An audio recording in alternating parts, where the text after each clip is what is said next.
بیرونی آقاؤں کے ہر اشارے پر ہم ناچنا شروع کر دیتے ہیں. یہ ہماری تاریخ ہے. اور آپ دیکھتے ہیں کہ ہم سروسز پرووائڈ کرتے ہیں, اور آپ نے دیکھا کہ ہم نے سروسز پرووائڈ کی اور 80,000 سے زیادہ کیجولٹیز 9/11 کے بعد ہماری قوم کو ان کا سامنا کرنا پڑا.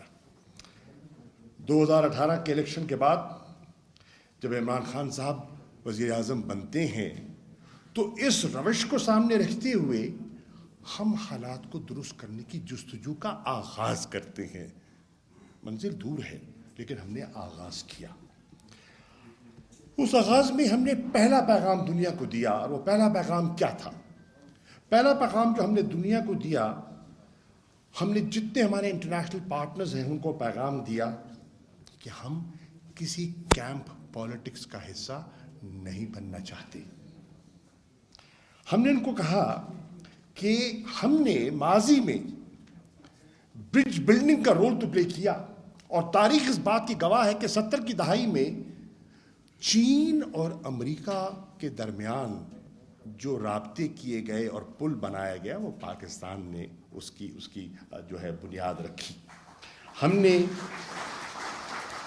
نے واضح پیغام دیا کہ ہم غلط فہمیاں دور کرنے کے لیے کردار ادا کر سکتے ہیں, برج بلڈنگ کا رول پلے کر سکتے ہیں. ہم چائنا کنٹینمنٹ پالیسی کا حصہ نہیں بن سکتے. ہمارے پڑوس میں کیا ہے وہ بالکل تیار تھا, اور آپ نے دیکھا کہ اس تیاری کا انہوں نے فائدہ بھی اٹھایا, اور آج وہ اس خطے میں امریکہ کا نیا اسٹریٹجک پارٹنر بن چکا ہے. ہم نے واضح دنیا سے کہا کہ ہم نہیں چاہتے کہ ہم کسی کانفلکٹ کا حصہ بنیں. ہاں, امن کی خواہش کے لیے ہم سب سے تعاون کرنے کے لیے تیار ہیں. وی ول بی پارٹنرز ان پیس. آپ کے یہ الفاظ ہیں, آپ نے مختلف فورمز پہ کہے, and I am quoting you. ہم کانفلکٹ کا حصہ نہیں بننا چاہتے. کیوں نہیں بننا چاہتے؟ Because we do not want global wars on our borders. ہم نے قیمت ادا کی ہے. 9/11 کے بعد جیسے میں عرض کر چکا 80,000 سے زیادہ کیجولٹیز. 9/11 کے بعد $150 ارب سے زیادہ ہمارے اکنامک لاسز. اور جب دہشت گردی کی جنگ اپنے عروج پر تھی تو 35 لاکھ کے لگ بھگ انٹرنل ڈسپلیسمنٹس, نقل مکانی, اور خیبر پختونخوا نے بہت بڑی قیمت ادا کی. اب ہم غافل نہیں ہیں اور جانتے ہیں کہ اس وقت امریکہ اور چین کا ایک نئی کمپیٹیٹیو انوائرمنٹ ہے, کانٹسٹیشن. ہم غافل نہیں ہیں اور آگاہ ہیں کہ اس وقت روس اور امریکہ کے تعلقات میں کھچاؤ ہے, تناؤ ہے, and the tensions are on the rise. اور ہم غافل نہیں ہیں کہ اس ماحول کا ہمارے کچھ جو دشمن ہیں وہ فائدہ اٹھانا چاہتے ہیں, اور انہوں نے ہر فورم پر, انٹرنیشنل فورم پر اس کا فائدہ اٹھانے کی کوشش کی. اور آپ کے علم میں ہے کہ جہاں وہ جاتے تھے ان کی حد الوسع کوشش ہوتی تھی کہ پاکستان کو گرے لسٹ پہ رکھا جائے فیٹف کی. ہم آرگیو کرتے تھے, ہم لابی کرتے تھے, اس سے نکلنے کی کوشش کرتے تھے, اور ہندوستان کی مسلسل کوشش رہی کہ گرے لسٹ میں نہیں. اور by the way grey list میں ہم نہیں آئے, یہ تحفہ ہمیں نون لیگ کی حکومت سے ورثے میں ملا تھا, اور ان کی کانسٹنٹ کوشش تھی کہ ہمیں بلیک لسٹ میں دھکیلا جائے. آپ نے دیکھا کہ, اور دنیا جانتی ہے کہ ہندوستان نے بلوچستان میں بالخصوص انسرجنسی کو ہوا دی. ماضی کی حکومتوں کے برعکس عمران خان کی حکومت نے اس کا احاطہ کیا. ہم نے تجزیہ کیا اور خاموش نہیں رہے. ہم نے ایک ڈوسیر مرتب کیا, اور صرف مرتب نہیں کیا, ہم نے اس کو لانچ کیا, اور ود ایویڈنس ہم نے دنیا کو بتایا کہ کس طرح ایک پڑوسی ملک, ہمارا مشرقی ہمسایہ, کس طرح پاکستان میں دہشت گردوں کی پشت پناہی کر رہا ہے اور دہشت گردی کو ہوا دے رہا ہے, جس سے معصوم شہری متاثر ہو رہے ہیں. اس کے باوجود we did not pick sides, اور ہم نے فیصلہ کیا کہ ہم سب کے ساتھ اچھے تعلقات کے خواہاں ہیں, اور we will develop relations across the board. آئیے امریکہ پہ نظر ڈالاتے ہیں. آج شہباز شریف نیو یارک میں کھڑے ہو کے کہتے ہیں کہ عمران خان کی حکومت نے امریکہ کے ساتھ تعلقات متاثر کر دیے. عمران خان کے بیانات نے، عمران خان کی پالیسی نے امریکہ کے ساتھ جو ہمارے دو طرفہ تعلقات ہیں اس پر ایک نیا کھچاؤ پیدا کیا. حقیقت اس کے برعکس ہے. حقیقت کیا ہے؟ حقیقت یہ ہے، اور میں یہ واضح کرنا چاہتا ہوں آغازی میں، کہ ہم امریکہ کے نہ خلاف تھے نہ خلاف ہیں. ہمیشہ ہم نے کوشش کی اپنی انگیجمنٹس کے تھرو کہ ہم تعلقات کو بہتر کریں، مینیج کریں، جانتے ہوئے کہ انہوں نے ایک فیصلہ کر لیا ہے اور اس خطے میں انہوں نے اپنا ایک نئے ریجنل پارٹنر کا، ایک اسٹریٹجک پارٹنر کا انتخاب وہ کر چکے ہیں. ہم نے اس کے باوجود تعلقات کو مینیج کرنے کی کوشش کی، اور میں نے بہت سی انگیجمنٹس کی جس میں سیکرٹری آف اسٹیٹ بھی ہیں، نیشنل سیکورٹی ایڈوائزر بھی ہیں، اور صدر ٹرمپ سے خان صاحب خود بھی ملے، اور بہت سی نشستیں بھی ہوئیں انٹرنیشنل فورمز پر. اب اگر ہم تنزیہ کریں کہ جو ٹرمپ ایڈمنسٹریشن تھی، ٹرمپ ایڈمنسٹریشن کے ساتھ ہم نے صرف انگیج کیا، پر ٹرمپ ایڈمنسٹریشن کے ساتھ ہمارے تعلقات خاصے بہتر ہو گئے، خاصے بہتر ہو گئے. And you know the reception you got when you went to the White House, اس کی مثال کم ملتی ہے. میں پہلے بھی وزیر خارجہ رہا ہوں، مجھے اس کا ادراک ہے. ہم نے بدقسمتی سے سامنا کیا اس موجودہ ایڈمنسٹریشن کا. ہم نے ان سے بھی انگیج کرنے کی کوشش کی. جس دن سیکرٹری بلنکن نامزد کیے جاتے ہیں، میں اسی دن کو خط لکھتا ہوں اور ایک تعلقات میں بہتری کی پیشکش کرتا ہوں. پر مجھے اعتراف کرنا ہوگا کہ اس ایڈمنسٹریشن کا رویہ پاکستان کے ساتھ آغازی سے لوک وارم تھا. I am using a very mild word. اب اس کے باوجود ہم نے کوشش کی کہ ہم تعاون برقرار رکھیں. اور کون نہیں جانتا جب کابل فال کر رہا تھا اور وہاں امریکنوں کی انخلاء اور سیف ایگزٹ کی ضرورت تھی، ان ویسٹرن کنٹریز کے جو سفارتکار تھے ہم سے رابطہ کر رہے تھے، کون نہیں جانتا کہ پاکستان کا کردار اس میں کیا تھا. آج بہت سے، اور ہمیں خوشی ہے اس کردار پہ ہم نے ادا کیا، اس کردار کی وجہ سے بہت سی معصوم جانوں کو ہم نے محفوظ کیا اور ان کو باہر منتقل کیا.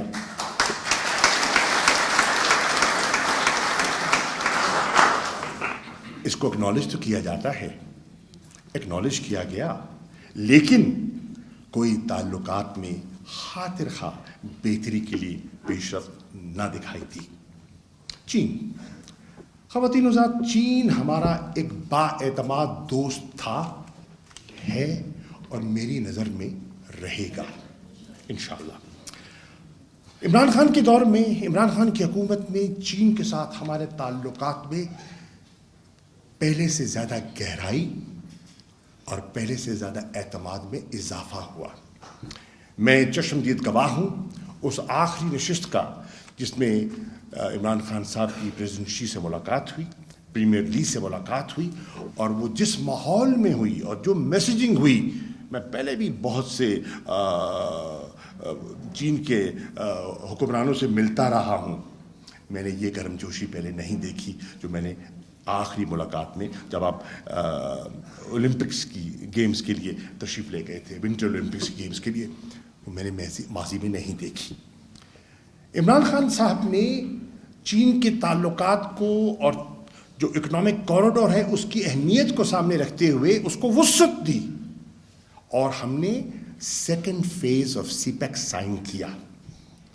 نہ صرف ہم نے سی پیک کا فیز 2 سائن کیا جس میں کہ ورکنگ گروپس میں اضافہ کیا، بلکہ ہم نے سی پیک کی ایک اتھارٹی قائم کی، اور اتھارٹی کا بنیادی مقصد یہ تھا کہ جو پروجیکٹس ہیں ان کو جلد از جلد پایہ تکمیل تک پہنچایا جائے. ہم نے یہ بھی ایک مفروضہ گھڑا گیا کہ عمران خان کی حکومت میں جو پروجیکٹس ہیں، سی پیک جو ہے وہ سلو ڈاؤن کر گیا تھا. ہرگز نہیں. مت بھولیے کہ پہلے تو ایک کووڈ انوائرمنٹ تھی، لیکن اس انوائرمنٹ کے باوجود سی پیک کے پروجیکٹس میں انویسٹمنٹ جاری رہی اور بہت سے جو منصوبے جاری تھے ان کو ایکسلریٹ کیا گیا. خواتین و حضرات، آپ کو سن کر حیرانی ہوگی کہ ملک کو آزاد ہوئے 75 سال ہو گئے، حکومتیں آتی جاتی رہیں، لیکن 75 سال میں پاکستان کو ایک نیشنل سیکورٹی پالیسی کوئی نہ دے سکا.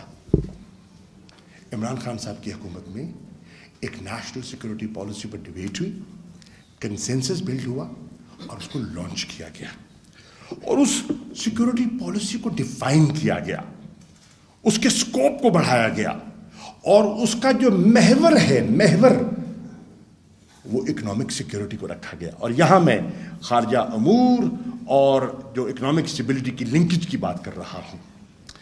ہم نے بڑا واضح کہا کہ ہم ترجیح دیں گے جیو اکنامکس کو اوور جیو پولیٹکس. یہ ایک میجر شفٹ تھا in the approach towards foreign policy, اور جو ماہرین ہیں وہ اس جملے کو سمجھ پائیں گے میں کیا کہہ رہا ہوں. وقت نہیں ہے اس کی وضاحت میں جانے کا. ہم نے اکنامک ڈپلومیسی کو فروغ دیا اور آپ کی رہنمائی میں فروغ دیا.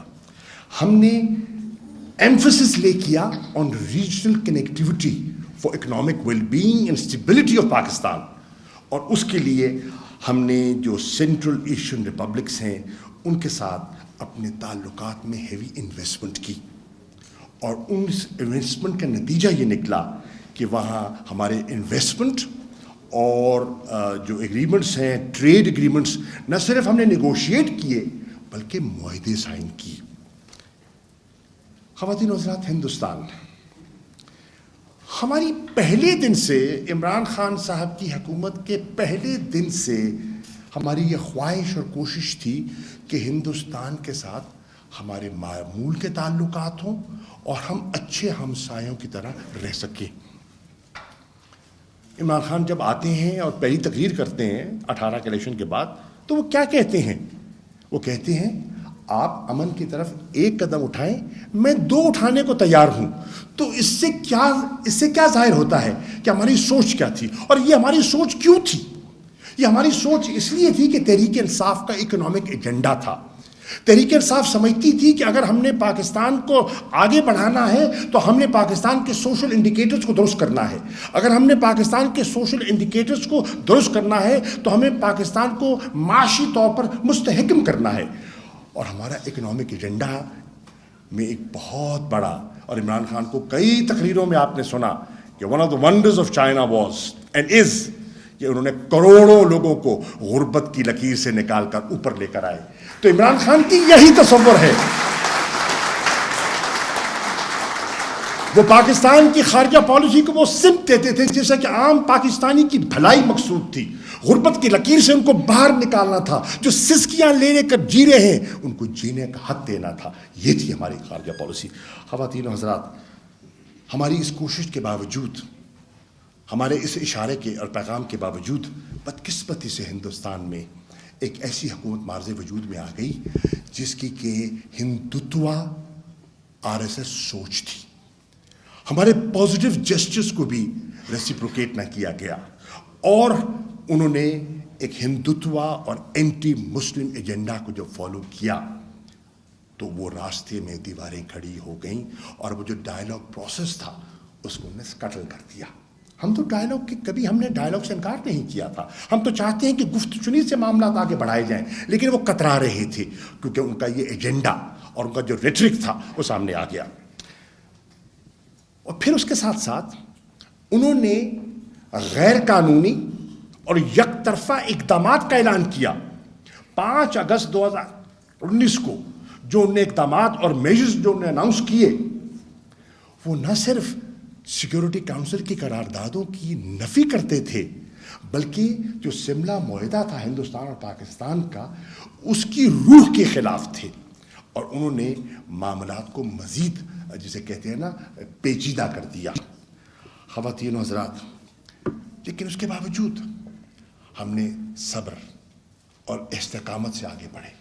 لیکن جب پلوامہ کا ڈرامہ رچایا گیا اور پاکستان کو اور عمران خان کو ایک آزمائش سے دوچار کیا گیا، تو پھر آپ نے دیکھا کہ عمران خان کی سربراہی میں پاکستان نے اپنی صلاحیت بھی ڈیمونسٹریٹ کی. 2 لڑاکا تیار گرائے,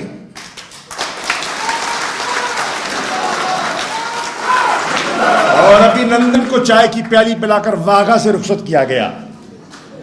لیکن اس کے باوجود ہم نے جنگوازم کا سہارا نہیں لیا, ہم نے ایڈونچرزم کی طرف نہیں گئے.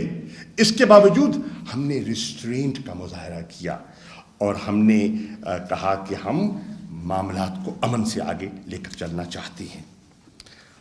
خواتین و حضرات, کشمیر, ہم ہمیشہ کہتے آئے کہ ہماری خارجہ پالیسی کا یہ ستون ہے, کارنر سٹون ہے. میں ایمانداری سے کہتا ہوں, اقوام متحدہ کی تقریریں اٹھا کے دیکھ لو, ماضی کے حکمرانوں کی بھی اٹھا کے دیکھ لو, اور عمران خان نے اقوام متحدہ کے جنرل اسمبلی کے اجلاس میں جو خطاب کیا وہ بھی UN کی ویب سائٹ پہ موجود ہے, اس کا بھی ملاحظہ کر لو. ایک تقابلی جائزہ آپ کے سامنے آ جائے گا کہ ان کی کشمیر کے بارے میں کیا سوچ تھی. ایک وقت تھا, اور آپ نے خود کہا کہ فورن آفس میں کے ورڈ کی ممانعت ہو گئی تھی. اس کا ذکر کرنا بھی ہچکچاہٹ محسوس کی جاتی تھی ذکر کرنے میں, اور کتراتے تھے لوگ.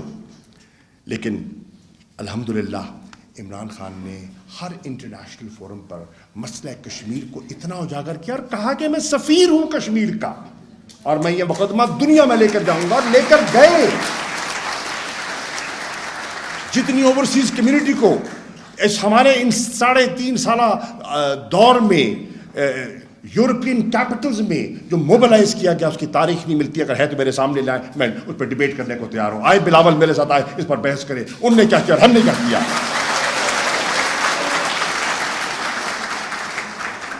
نہ صرف وہ, ایک اسپیشل اجلاس بلایا جاتا ہے اسلام آباد میں, دنیا کو دعوت دی جاتی ہے, امہ کے وزراء خارجہ کو دعوت دی جاتی ہے, اور اسی اسلام آباد میں اس امہ کے وزراء خارجہ کا جو اجلاس ہے, میں کہتا ہوں ذرا پڑھ تو لو اس کا جو ایک جوائنٹ کمیونیکے, جو اس کا جو اعلامیہ ہے, اس کو پڑھ تو لو.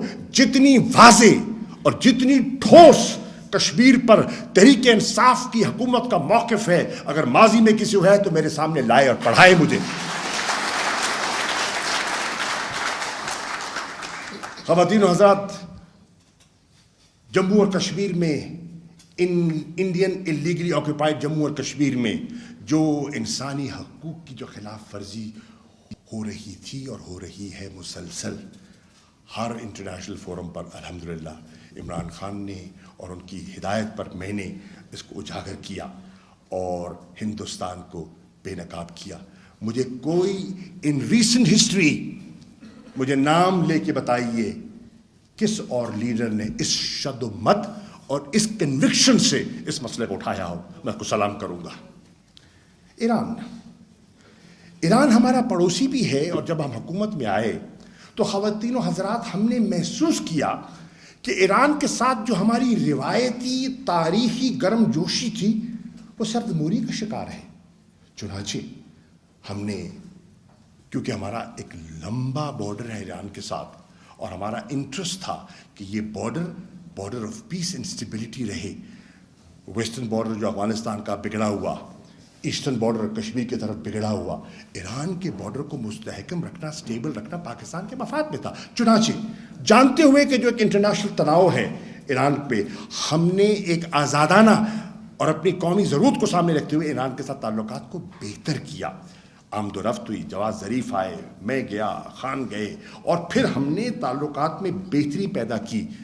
نتیجہ نکلا کہ ایران کے ساتھ ہم نے اپنی تجارت کو بڑھانے کی کوشش کی, اور پہلی مرتبہ ایک نیا کانسیپٹ انٹروڈیوس کیا گیا, اور وہ تھا establishment of border markets. MOU sign کیا to establish border markets between Iran and Pakistan, تاکہ ہماری تجارت کو فروغ دیا جا سکے. اور پھر ایران کے ساتھ تعلقات میں بہتری کی ضرورت اس لیے بھی محسوس کی گئی کہ اگر ہم افغانستان میں امن چاہتے ہیں اور استحکام چاہتے ہیں جو پاکستان کے امن و استحکام سے جڑا ہوا ہے, تو ایران کی ضرورت ہے. اگر ہم ریجنل کنیکٹیوٹی چاہتے ہیں سینٹرل ایشیا سے, تو ہم ایران سے لا تعلق ہو نہیں سکتے. اگر ہم چاہتے ہیں کہ ہمارا جو انرجی کرائسس ہے اس سے ہم اس پر غلبہ پائیں, تو پھر Iran Pakistan gas pipeline ایک حقیقت بن سکتی ہے اور ہمارے انرجی کرائسس کو ہم اوور کم کر سکتے ہیں. اور اگر ہم سمجھتے ہیں کہ ہم نے تجارت بڑھانی ہے تو تجارت بڑھانے کے بے پناہ امکانات موجود ہیں. روس. خواتین و حضرات, بہت باتیں میں نے سنی کہ عمران خان نے عجلت میں فیصلہ کر دیا اور ماسکو روانہ ہو گئے. میں ریکارڈ کی درستی کے لیے آج کہنا چاہتا ہوں کہ پہلی بات تو یہ ہے کہ عمران خان نے روس جانے سے پہلے طویل مشاورت کی. وزیر اعظم ہاؤس میں اجلاس ہوئے, 2 نشستیں ہوئیں, ایک کی صدارت وزیر اعظم نے کی, ایک کی صدارت میں نے کی, اور ہم نے جتنا ہمارے پاس انسٹیٹیوشنل انپٹ تھا, ریٹائرڈ فورن سیکرٹریز تھے, ایکسپرٹس تھے, ان کو مدعو کیا اور ہم نے وے کیا کہ جانے کے فوائد کیا, نقصانات کیا ہیں. اور اس کے ساتھ ساتھ ہم نے انسٹیٹیوشنل کنسنسس بلڈ کیا. آج جو کہتے ہیں کہ عمران خان کا فیصلہ ہے وہ غلط کہتے ہیں. یہ عمران خان کا نہیں, یہ پاکستان کا فیصلہ تھا. اور اس فیصلے کو سامنے رکھتے ہوئے ہم ماسکو گئے. اور ماسکو میں جو 3.5 گھنٹے کی نشست ہوئی, خان صاحب کے پاس تو اس کی پوری یاداشت آپ کے ذہن میں ہے. But as a person who has been foreign minister of this country twice, میں آپ کی خدمت میں عرض کر سکتا ہوں کہ اتنی مفصل اور اتنی ٹھوس نشست پاکستان کے کسی سربراہ کی روس کے صدر کے ساتھ ماضی میں نہیں ہوئی.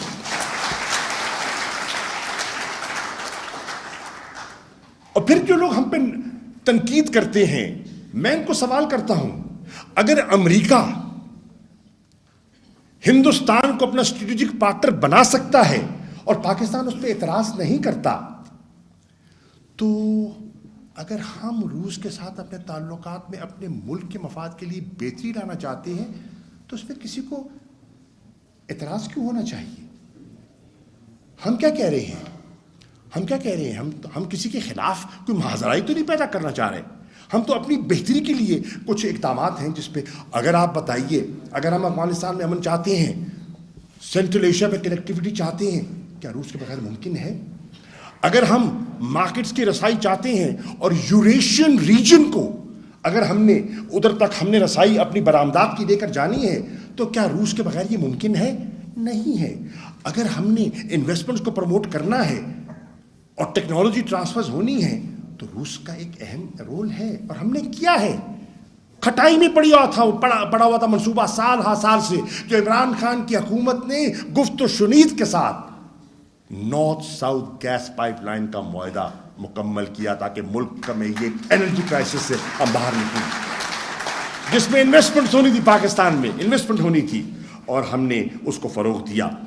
اور یہ بتائیے, وہ ملک جو 85% اپنا تیل باہر سے منگواتا ہے, وہ ملک جب وزیر اعظم جاتے ہیں اور اسٹیمیٹ لے کر جاتے ہیں, ان کو بتایا جاتا ہے کہ 3 ملین ٹن گندم کی شارٹیج ہوگی, اور وہ کہتے ہیں میں جا کر چیپ تیل اور سستا تیل لے کر آتا ہوں, اور میں پاکستان کے آٹے کا بحران جو سنگینی اختیار کر گیا ہے اور عام شہری جو پس رہا ہے, اس بحران کو فورسی کرتے ہوئے وہ سستی گندم لینے جاتے ہیں. یہ پاکستان کے مفاد میں تھا, یہ پاکستان کے مفاد میں نہیں تھا. قوم کو آج اس کا فیصلہ کرنا ہوگا, قوم کو اس کسوٹی پہ پرکھنا ہوگا ہمارے ان اقدامات کو. خواتین و حضرات, میں عرض کرتا چلوں, یہ سب کچھ کرنے کے باوجود جب وہاں پہنچتے ہیں اور یوکرین کے جو علم ہوتا ہے کانفلکٹ کا, تو عمران خان کیا کہتے ہیں, ذرا اس پہ تو نظر دوڑاؤ. وہ کہتے ہیں exercise restraint and give diplomacy a chance. اس میں کیا غلط بات کی تھی؟ اس میں کیا غلط بات ہے؟ میں کسی فورم پر سے بات کرنا چاہتا ہوں جو دنیا کہتی تھی. He was the first leader who said that to President Putin himself.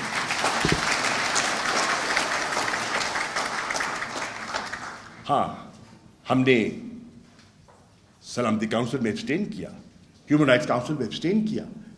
صرف ہم نے کیا, ہندوستان نے نہیں کیا, سری لنکا نے نہیں کیا, اور بہت سے ممالک نہیں کیا. بہت سے ممالک نے کیا. اگر پاکستان نے کیا تو کیا قیامت ٹوٹ پڑی؟ European union.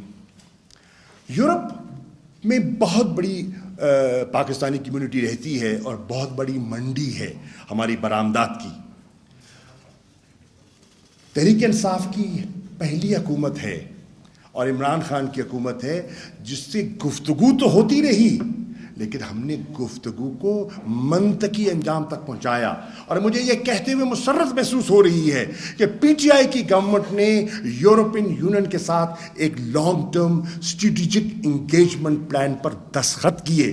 میں برسلز گیا, فیڈریکا موگرینی کے ساتھ میں نے وہ دستخط کیے اور اس کے ساتھ ایک لانگ ٹرم یورپین یونین کے ساتھ ہم نے اپنا سمت اور اپنے راستے کا تعین کیا جہاں ہمیں ہماری ضرورت بھی ہے اور ہماری منڈی بھی ہے.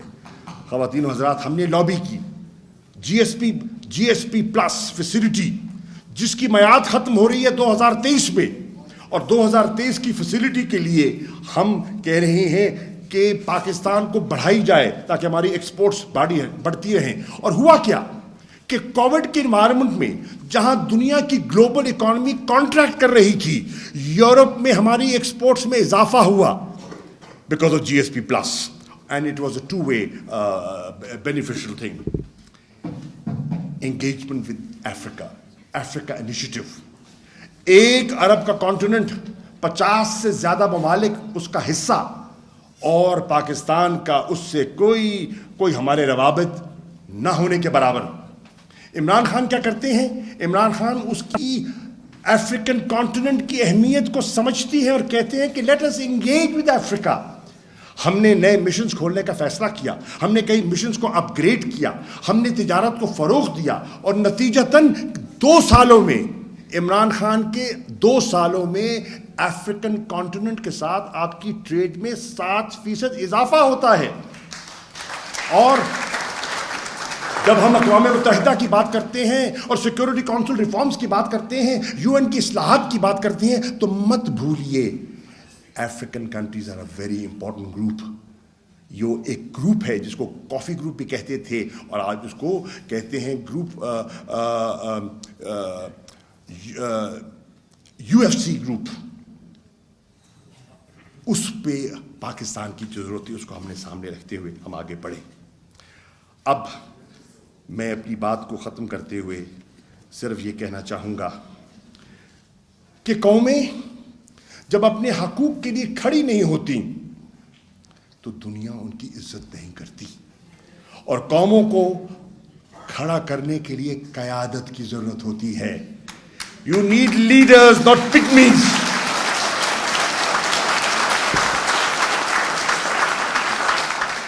اور اگر قوم کو ایک لیڈر مل گیا ہے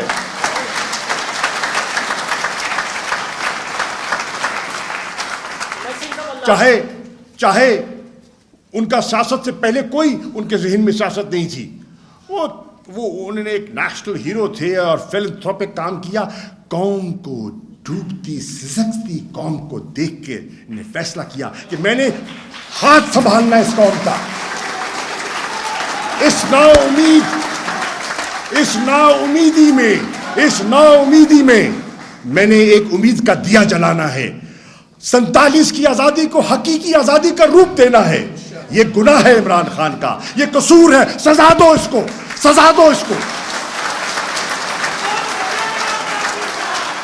یہ قوم کو جگانا چاہتا ہے. سنیے, یہ قوم کو جگانا چاہتا ہے, یہ قوم کو یکجا کرنا چاہتا ہے. یہ خودداری کا درس دیتا ہے. نااہل کر دو اس کو, نااہل کرو.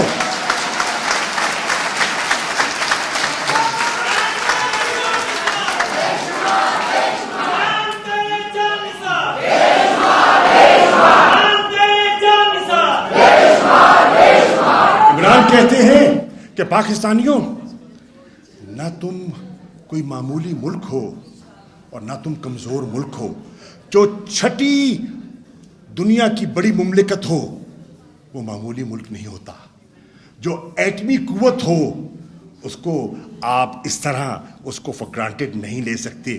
اگر قیادت میسر ہو, اگر ٹوڈیز ہو تو پھر اللہ ہی بالغ ہے. Janabe Wala, and lastly, Imran Khan has said it, and let me repeat, and let me quote him. Pakistan is not a resource-poor country. We are a mismanaged country.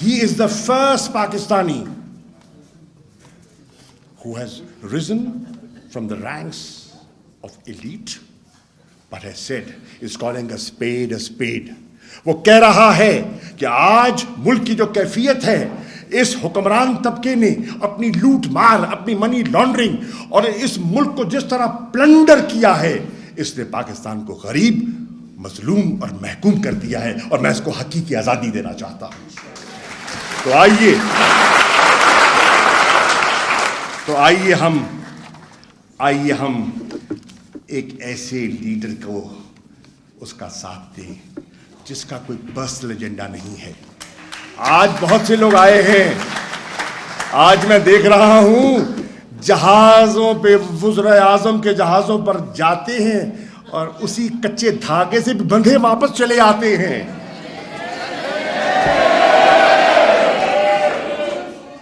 آج پاکستانیوں یاد رکھ لینا، اور میں اس جملے سے اپنی بات ختم کر رہا ہوں، کہ جو آزادی کا خواب دیکھتا ہے نا، حقیقی آزادی کا، کئی دفعہ وہ مجرم ٹھہرایا جاتا ہے۔ غلاموں کو آزاد کرانا جرم ہے، اور جرم کی سزا دی جاتی ہے۔ کیا اگر تمہارے لیڈر کو، قوم کو آزاد کروانے کے لیے مجرم بنایا گیا تو اس کا ساتھ دو گے؟ یہ ہے آج پاکستانی قوم کو فیصلہ کرنا، یہ ہے انتخاب جو آج پاکستان کو کرنا ہے۔ اگر آزاد خارجہ پالیسی بنانی ہے تو اس کی قیمت ادا کرنی پڑے گی۔ آج فیصلہ کر لو، آج فیصلہ کر لیں، یا آئیے مل کے رہتے ہیں غلام، ابن غلام، بنت غلام، یا غلامی قبول کر لو یا غلامی کی زنجیریں توڑ ڈالو۔ اور اگر غلامی کی زنجیریں توڑنی ہیں تو پاکستان کو معاشی طور پر مستحکم کرنا ہوگا۔ اگر غلامی کی زنجیریں توڑنی ہے تو آزاد خارجہ پالیسی پاکستان کو دینی ہوگی۔ And let the people know, let the world know,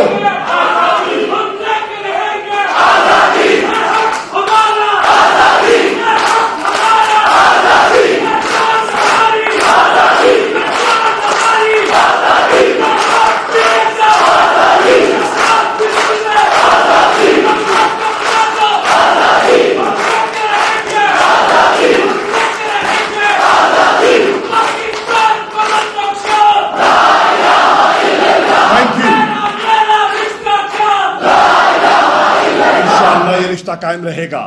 And let the world know, Imran Khan's message is, Pakistan is ready to engage with everyone, but Pakistan is not for sale anymore.